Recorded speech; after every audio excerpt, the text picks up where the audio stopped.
Well, the most important issue to be resolved in negotiations, we think, is clearly the Northern Ireland border.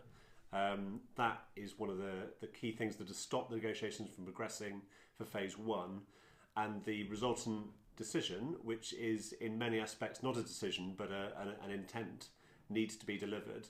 And we think actually that the most important minister in all of this is Theresa May.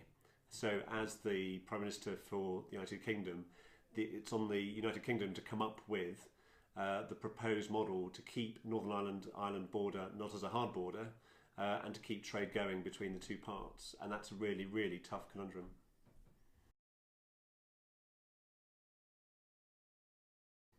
So on the EU side, what is really interesting is trade. So there's no trade negotiations until March, and the reason for that is you've got to get 27 countries, all with their own trade agendas, to negotiate what an overall position for the EU 27 will be. So there's going to be lots of horse trading. You can look at Spain, for example. You can look at Ireland over the border. You can look at Germany. You can look at France. They will all have their own trade agendas, and what's really interesting is how they interact and how you will form a basis for that going forward. That is not an easy task, and we can see that will take at least 4 or 5 months before even an outline of those trade negotiations will look like.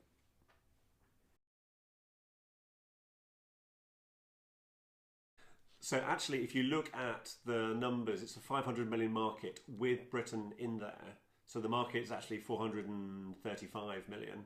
Now, if you look at that market, that is one of the 3 big blocks in the world. This is going to be huge, and there is definitely going to be an economic impact for Britain, no matter what the final scenario will be.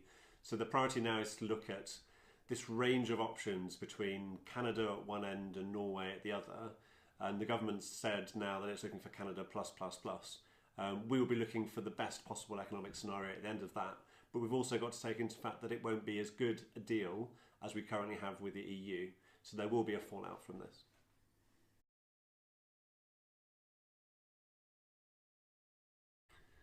Confidence is falling amongst the UK small business community. Our latest statistics show that confidence is in negative territory for the first time since the EU referendum. And this shows that the confidence levels of businesses are very low, and they're going lower. The outlook is not positive.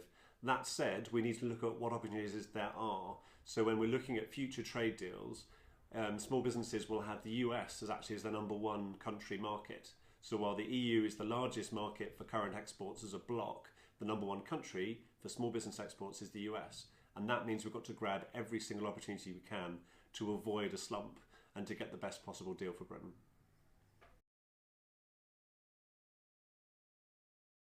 So economically, there is going to be a fallout from leaving the EU, so we need to grab every opportunity we can. Politically, I would say that the most important thing is for Britain to remain an outward-looking nation, to take Brexit and to push foreign policy to make sure that we're not seen as a country that's withdrawing within its borders. And socially, I don't see any impact whatsoever. Britain is a thriving economy, and it needs to develop.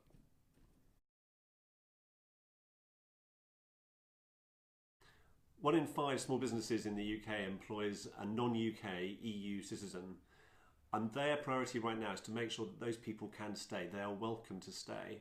So small businesses are pushed very, very hard to make sure the government really focuses on that group.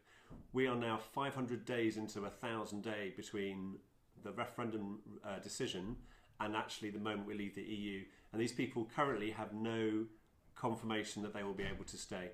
So we want to make sure that in the next phase of the negotiations that scheme of settled status is really developed. It needs to be cheap, it needs to be easy, and it needs to be online so that we can get all these 3 million people who are here already and able to stay.